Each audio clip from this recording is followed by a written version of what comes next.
Our Across the Aisle segment tonight. Don't look now, but Democrats may have just admitted DACA is illegal.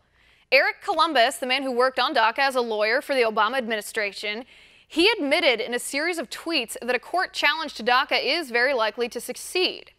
Here's the thing, though. If Democrats actually cared about the rule of law, this would be a shocking admission. But Democrats actually don't mind violating the Constitution just as long as it serves their political agenda. With me now to break this down, Democratic strategist Joel Payne. Joel, good to see you, friend. Good to see you, too. All right, Joel, let me start with this. The past couple days, since President Obama decided to rescind DACA, Democrats have been using one word. They've been using the word cruel. They said it's cruel and inhumane for President Trump to rescind this executive order here. And my question is, why does the blame fall on Trump? Why aren't we blaming President Obama, who actually issued this executive order with questionable legality a couple years ago? Well, the blame goes on President Trump because he's the one that decided that it was okay to put these 800,000 young people, these people who are just trying to make a better life for themselves. He decided that that was okay to put their lives in the balance. The only home that these people have ever known, that these young people have ever known, he's decided, you know what, let's just play chicken. Let's play a game of chicken with Congress and let's let that decide whether or not they are going to be able to stay with their families and lead the lives that they've been leading. It's pretty disgusking and it is cruel. No, I mean, that's just factually inaccurate, though. That's factually inaccurate. President Trump is not the one who put these people, these children, most of whom are not children anymore, by the way. The average age is over 20 years old now. But President Trump is not the one who put them in legal limbo. President Obama is. He's the one that issued this order. He himself said at the time that he understood that it would be temporary. He's the one that put them in this horrible situation. Why is nobody looking to him and to the Congress from 2009 when it was a majority Democrat in both the House and the Senate and saying, listen, what you did to these people is cruel because you allowed them this false hope of thinking that they were going to be able to assimilate and live and work legally in the United States when it wasn't constitutional, leading to this? Well, President Obama actually showed true leadership. He's the one that actually said, I'm not going to wait for Congress to dither on this. I'm going to go and I'm going to do something to step in and make sure that these people are secure. And by the way, let's not just treat them like bullets on a page or bullets on a talking point. These are real people. These are people who contribute to our society. They go to school with our children. They work next to us. They worship next to us. They are a part of our society and our life.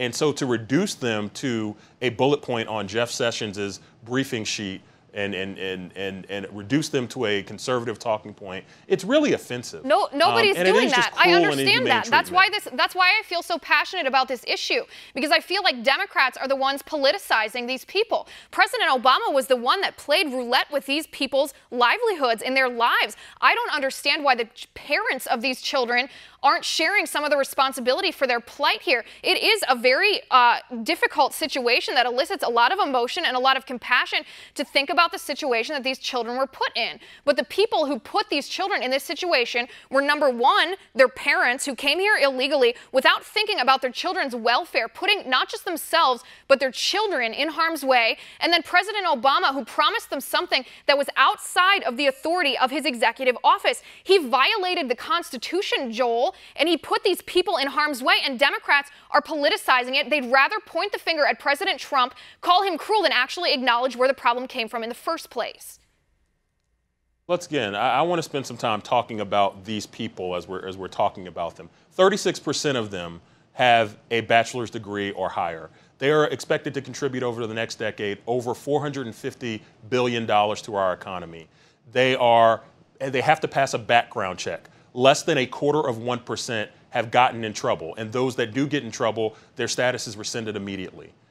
This is a responsible policy that President Obama enacted, and it was an irresponsible, inhumane, cruel thing that President Trump did earlier this week. I am, however, happy that President Trump seems to have seen that his way was not the right way, because he's been backpedaling. You know, I know the NFL is coming back this weekend. He's backpedaling like an NFL cornerback ever since he made this decision 3 days ago. Joe, listen, nobody's castigating the character of these individuals. No one is castigating their character accepting those who committed crimes, which I think on both sides of the aisle, we agree that that is not the right thing to do to violate our law. The crux of the matter here is not whether these individuals are good people or bad people. The crux of the matter is that President Obama went out outside of the authority of the executive office. He violated the Constitution. Does that bother you is my first question. And why, how on earth could you possibly justify using feelings as a reason for it to be okay to violate the Constitution? You want to know why it doesn't bother me? Because President Trump, this week's news was him rescinding DACA. Last week's news was him pardoning Joe Arpaio, which I think it's a very interesting juxtaposition. You have a criminal, you have somebody who Joel, that's has not the question. The law. question is about DACA. Yeah, no, it is the question because it's about your values. If you have a problem with something else you believe to be unconstitutional, it's about values. Why wouldn't you have a problem with this being unconstitutional? If a president oversteps his boundaries as the chief executive of our nation, that is dangerous. Then it becomes a dictatorship. Right. That is not what should happen. Yeah, that is what President Obama did. He does not have the authority to dictate, to endow legality on an individual. He only has the authority to execute current laws. Will you acknowledge that DACA is unconstitutional, or does it just not bother you? I don't actually. The constitutionality of DACA is something that'll be decided, and I do hope that Congress. I hope that Congress actually does come together and do something. And I admire President Obama for stepping in and being a leader. But I will say, you talked about whether or not President Trump did the right thing, and what he's supposed to do. It's just interesting, right, what his values are. Let's pardon Joe Arpaio. Let's collude with the Russians. Let's do these things that are going to hurt our country and hurt the people that make up our country.